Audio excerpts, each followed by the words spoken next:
نحمدہ ونصلی ونسلم علی رسولہ الکریم اما بعد۔ برانڈی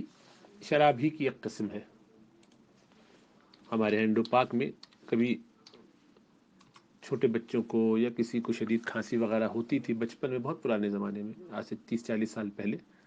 تو بڑا کامن تھا کہ کوئی محلے کا ڈاکٹر یا ہومیوپیتھی والا وہ کہتا تھا تھوڑی سی چمچے بھر برانڈی بچے کو پلا دیں تو اس سے ذرا کھانسی قابو پہ آ جائے گی۔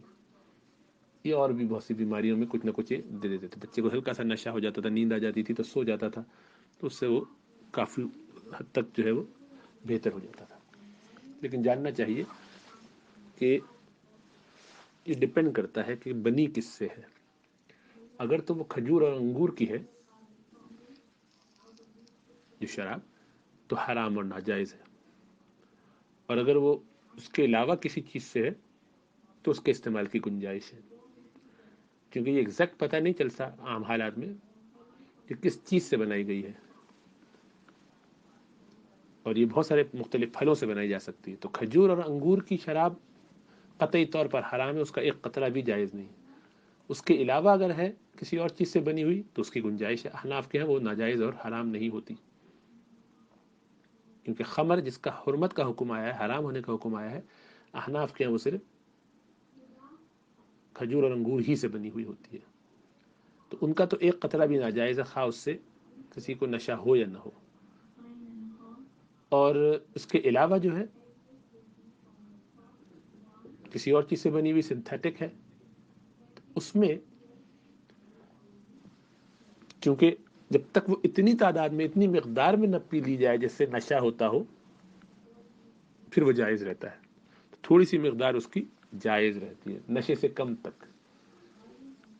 تو بہرحال ایک تو یہ دیکھنے کی ضرورت ہے کہ جو برانڈی آفر کی گئی ہے کسی کی طرف سے، اس میں اصل کیا ہے، اوریجن کیا ہے، کس طرح بنائی گئی۔ نمبر 1، اگر وہ حرام ہو تو اس صورت میں اس کے استعمال کی اجازت نہیں ہوگی، الا یہ کہ 4 شرائط پائی جاتی ہیں۔ پہلی شرط یہ ہے کہ جو بیماری ہے وہ ہوئی ہو گئی ہو، مستقبل کا اندیشہ نہ ہو کہ ہو جائے گی، سردی لگ جائے گی ہمیں تو ہم پہلے سے پی لینے، ایسا کوئی حرام دوا استعمال کرنے کا جواز نہیں ہوتا کہ فیوچر میں کچھ ہونے کا اندازہ ہے، مستقبل میں کچھ ہو جائے گا۔ نمبر 2، کہ وہ جو بیماری ہوئی ہے وہ سیریس بھی ہے، کافی مہلک ہے، جان لے سکتی ہے یا کوئی عضو تلف ہو سکتا ہے، یا اتنا نقصان ہو جائے گا کہ شاید مشقت پڑ جائے، علاج معالجہ اور زیادہ کرانا پڑے، ہاسپٹل میں ایڈمٹ ہونا پڑ جائے، سیریس بات ہو سکتی ہے، تو ایسی صورت میں بھی یہ دوسری شرط ہوگی۔ تیسرا ہے کہ کوئی مسلمان ڈاکٹر بھی ہے اور مسلمان بھی ہے اور پریکٹسنگ ہے، متدین ہے، متقی ہے، جانتا ہے دین کے مسائل، اس کی اہمیت کو کسی نہ کسی حد تک، وہ یہ کہے کہ اس بیماری کا یہی اب ایک علاج ہے، اس بیماری کا یہ علاج ہے، آپ کو کرنا پڑے گی۔ اور آخری شرط یہ ہے کہ اس کے علاوہ کوئی اور چیز موجود نہ ہو جبھی وہ یہ بات کہہ رہا ہے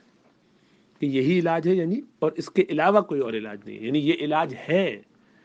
اس کا فائدہ ہوگا، امکان ہے، انسان کے بس میں جتنا ہو سکتا ہے، یا تو یقین ہے، جیسے کہ نمونیا ہوا، اینٹی بائیوٹک دیتے تو کہتے ہیں یقین ہے کہ انشاءاللہ اس سے فائدہ ہوگا، اور یقین نہ ہو تو کہتے ہیں کہ بھئی چلو 60-70% چانس ہے، تو گمان غالب اس کو کہتے ہیں، یعنی 50% سے زیادہ امید ہو اس دوا کے، اس ناجائز چیز کے استعمال کرنے کے نتیجے میں فائدہ ہونے کا۔ اس سے کم ہے تو پھر نہیں، اس سے زیادہ ہے تو ٹھیک ہے۔ تو یہ 4 شرائط اگر پائی جاتی ہوں تو پھر ناجائز چیز کا استعمال بھی کیا جا سکتا ہے۔ تو جس زمانے میں کیا جاتا ہوگا، لوگوں کو یہ پرسکرائب برانڈی کا ایک قطرہ یا ایک چمچہ ہے جو بھی، تو بہت ممکن ہے کہ کوئی اور الٹرنیٹو نہ ہوتا ہو، بیماری ذرا سیریس ان کو لگتی ہو، یا اصل وجہ تو یہ لگتی ہے کہ وہ شراب انگور اور کھجور کی نہیں ہوتی ہوگی، اسی لیے اس کا استعمال کرتے ہیں۔ تب تو یہ وہاں جا کے معلوم کیا جائے کہ اگر لوگ اب بھی آفر کرتے ہیں، لیکن اب چونکہ الٹرنیٹو اویلیبل ہے، دوسری اور بہت ساری دوائیں موجود ہیں، تو ایسی کسی بھی بیماری میں حکیم کے ہاں ہو یا ڈاکٹرز کے ہاں ہو، بالکل ایسی چیزوں سے علاج نہیں کرنا چاہیے، بالکل ناجائز ہے۔ اللہ ہمیں توفیق دے اور سمجھ عطا فرمائے.